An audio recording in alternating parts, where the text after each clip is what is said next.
Hi friends, good morning. Knowledge today topic వచ్చేసి current affairs. అందరికీ కూడా కార్మిక దినోత్సవ శుభాకాంక్షలు.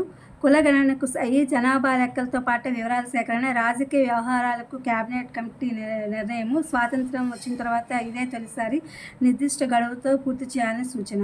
36 గంటల్లో మాపై భారత్ సైనిక చర్య, పక్కా నిఘా సమాచారం ఉందన్న పాకిస్తాన్. మోదీ గారి అధ్యక్షతన సిసిసిఏ భేటీ, సరిహద్దుపై సమీక్ష. 10లో రికార్డు స్థాయి ఉత్తీర్ణత 92.78% పాసు. జూన్ 3 నుండి అడ్వాన్స్డ్ సప్లిమెంటరీ పరీక్షలు ఫలితాలు విడుదల చేసిన సీఎం రేవంత్ రెడ్డి గారు. ఏపీ తెలంగాణలో అసెంబ్లీ సీట్ల పెంపుపై తీర్పు రిజర్వ్ చేసిన సుప్రీంకోర్టు. అంతంత మాత్రంగానే అంతర పంట, దేశంలో 12వ స్థానంలో తెలంగాణ. ప్రధాన పంటపై అన్నదాతకు ఆసక్తి, కేంద్ర వ్యవసాయ రైతు సంక్షేమ శాఖ అధ్యయనంలో వెల్లడి.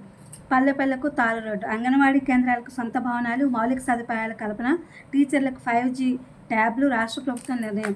బంధాలను త్యజించి పీఠాన్ని అధిరోహించిన కంచి తదుపరి పీఠాధిపతిగా శ్రీ సత్య చంద్రశేఖరేంద్ర సరస్వతి. ఆయుర్వేదంలోనూ ఏఐ ఆవిష్కరణలు, ఏఐ నాడీ తరంగిణి, లోతైన సమన్వయం. రీజనల్ రూరల్ బ్యాంక్స్ నిర్ణయం మేరకు 11 రాష్ట్రాల్లోని 15 గ్రామీణ బ్యాంకులు విలీనం కానున్నాయి.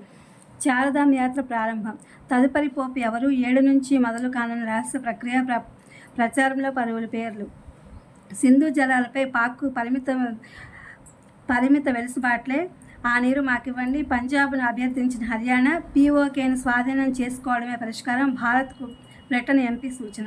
పసిడికి అక్షయ తృతీయ కళ, అధిక ధరలున్న పెరిగిన కొనుగోళ్లు, వినియోగదారులకు సెంటిమెంట్ బలంగా ఉంది. ఇది ఫ్రెండ్స్ టీజీకి సంబంధించిన కరెంట్ అఫైర్స్. ఇది కాంపిటేటివ్ ఎగ్జామ్స్ వాళ్ళకి యూజ్ అవుతున్న వీడియో అప్లోడ్ చేస్తున్నా. Please my channel like, share, subscribe and comment. Thank you for watching. Thank you for your support.